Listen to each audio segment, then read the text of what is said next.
Oi, galera do quinto ano, tudo bem com vocês? Hoje teremos uma videoaula de História. Iremos hoje começar o livro 4, tá? A noção nova de hoje será da página 216 até a página 222 do livro 4. E depois iremos corrigir da página 263 até a página 271 do livro 3. Então, prestem atenção. A noção nova é do livro 4 e a correção é do livro 3. Mas eu estou acompanhada aqui de um senhor. Vocês estão vendo aqui? Estou acompanhada de um senhor. Sabe qual é o nome dele? O nome dele é Heródoto.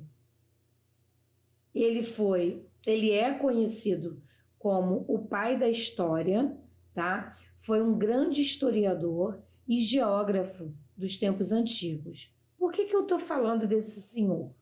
Tá? É uma estátua, né, dele, porque ele foi um pensador grego inovador para sua época.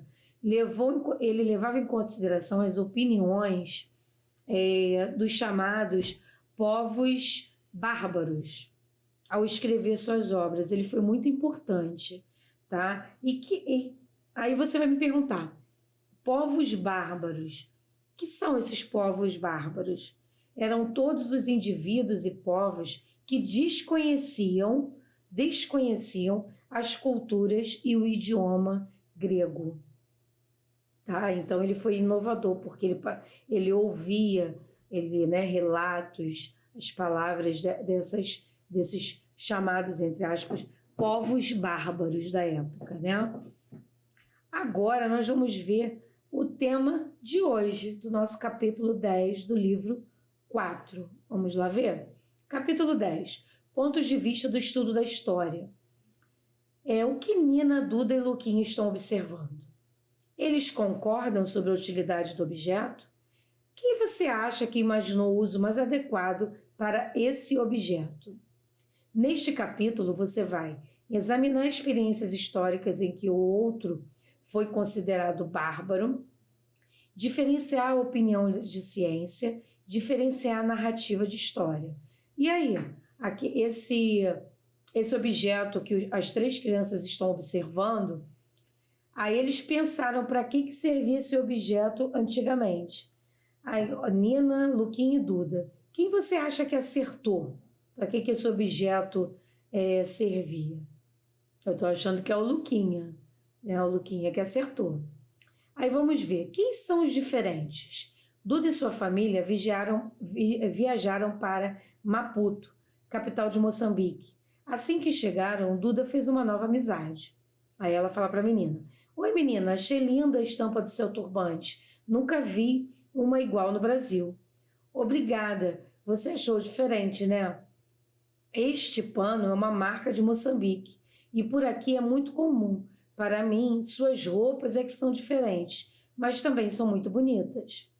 Por que as roupas da menina chamaram a atenção de Duda? Por que será? Será que são as cores vivas, né? Por que a menina achou as roupas da Duda diferentes? Uma achou a outra diferente. Hoje em dia, sabemos que ser diferente não significa ser melhor ou pior. Porém, ao longo da história, as diferenças, muitas vezes, não eram encaradas dessa forma. Hoje em dia, a gente sabe que ser diferente não significa que a pessoa seja melhor ou pior do que a outra, né? Muitos povos, ao encontrarem pessoas e culturas diferentes, consideravam-nas estranhas, atrasadas e até mesmo inferiores. Na antiguidade, por exemplo, os gregos chamavam de bárbaros todos os indivíduos e povos que desconheciam a cultura e o idioma gregos. Haviam variações do idioma grego entre as várias cidades e estado da Grécia, mas qualquer grego compreendia outro grego. Ter esse idioma em comum servia-lhes de justificativa para definir como bárbaros os povos que não falavam a língua grega. Então, eles consideravam bárbaros as pessoas que não falavam a língua grega, né? Aí nós estamos vendo aqui no nosso livro de novo Heródoto, o busto de Heródoto, né? Como eu falei para vocês, ele foi um pensador grego da época, inovador, porque ele considerava as opiniões dos bárbaros, né, como eram chamados, entre aspas, os bárbaros na época ao escrever as suas obras, né? Os gregos mantinham contato com outras civilizações, como a egípcia e a persa. Apesar de serem muito desenvolvidas, essas civilizações eram vistas como inferiores pelos gregos. Para eles, os egípcios e os persas não eram civilizados, simplesmente por não falarem a língua grega. Os gregos antigos não foram os únicos a classificar outros povos como inferiores. Na América, os povos ameríndios também nomeavam pejorativamente outros povos. Isso aconteceu com os povos náufragos, dos quais a civilização asteca fazia parte. A civilização asteca estava localizada na região da América Central e foi um dos povos ameríndios derrotados pelos europeus. Os povos náhuatls praticavam a agricultura e eram sedentários. Sedentários na época que, né, a gente já aprendeu. Mantinham-se no local. Mas mantinham contato com os povos guerreiros nômades. O nômade era aquele que trocava de lugar para morar. Os sedentários não, moravam no mesmo lugar por muitos anos. E seminômades, que viviam da caça e da coleta de frutos.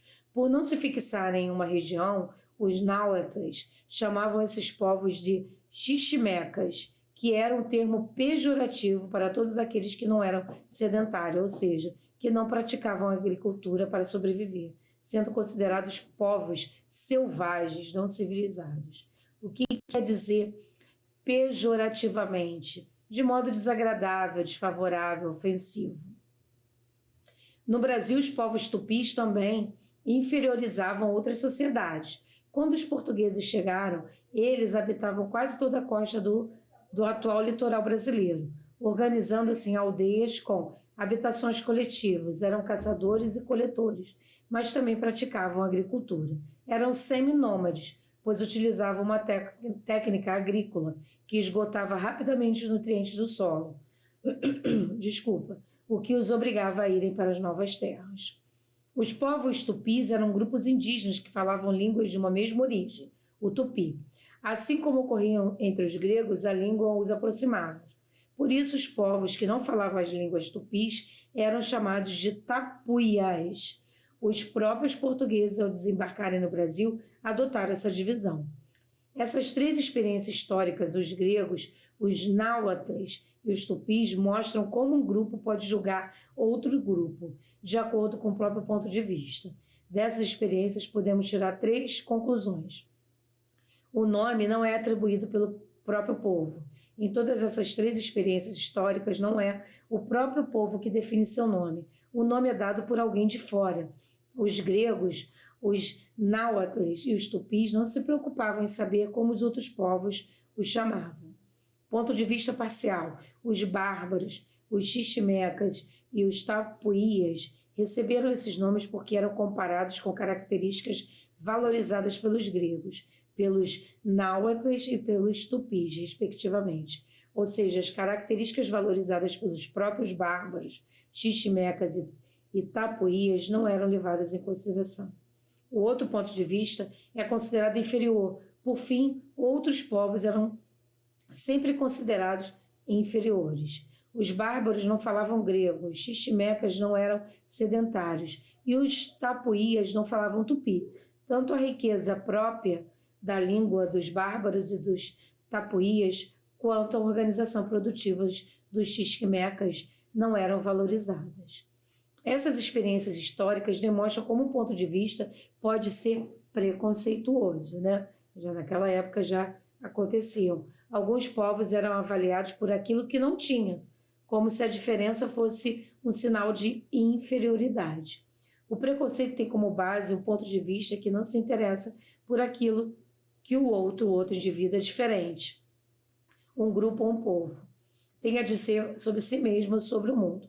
Assim, o que é diferente acaba sendo considerado como errado ou inferior. A diferença, no entanto, pode ser considerada um ponto positivo, como aquilo que torna cada indivíduo e cada povo rico e único. Quando achamos que a diferença pode ser algo positivo e nos interessamos pelo que o outro tem a dizer, desenvolvemos um ponto de vista compreensivo, porque a gente acaba observando de outro jeito, de outro modo, não só observando do nosso ponto de vista, o nosso olhar, né? A gente acaba vendo o diferente, acaba nos interessando, aguçando nossa curiosidade, nós vemos outras situações da nossa vida de um outro ponto de vista.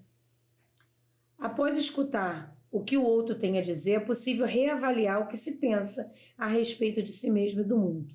Esse processo não significa que um obrigará o outro a aceitar sua opinião, mas pode gerar nova compreensão para ambos com relação ao mundo e a si mesmos. O que ele quer dizer aqui? Isso, que é o que eu falei, é um outro ponto de vista que você vê um outro povo, né? Uma outra nação. E você, a partir desse outro povo que vive de uma outra maneira, você tentando descobrir, tentando se interessar, você vai também aceitar a opinião de outras pessoas, né? Vai reavaliar o que você pensa a respeito disso, vendo outro jeito que outras pessoas vivem, né? Aí vem as crianças conversando, ele falando, devemos tratar as pessoas com respeito, e para isso precisamos ouvir com atenção o que elas têm a dizer sobre si mesmas. Além disso, precisamos lembrar que, aos olhos dos outros, nós também podemos ser vistos como diferentes. Primeiro, nós não somos iguais, ninguém é igual, né? Todos nós somos diferentes. Temos as nossas opiniões, as nossas características físicas, pessoais. Então, nós somos diferentes. E, graças a Deus, somos diferentes. Eu já falo isso para vocês e já falei em vários vídeos. Se todos nós fôssemos iguais, eu acho que seria muito chato, né? Igual se, assim, um exemplo que eu dou muito, se todo mundo gostasse da cor azul, o que seria da cor amarela, do verde, do branco, do preto? Aí vem um super desafio, tá? Ou um exercício, e vocês irão fazer esses exercícios aí, tá bom? Ficamos por aqui, eu acompanhei desse senhor Heródoto, tá? E vocês vão fazer as atividades propostas desta videoaula, tá bom? Beijos, beijos e fiquem com Deus.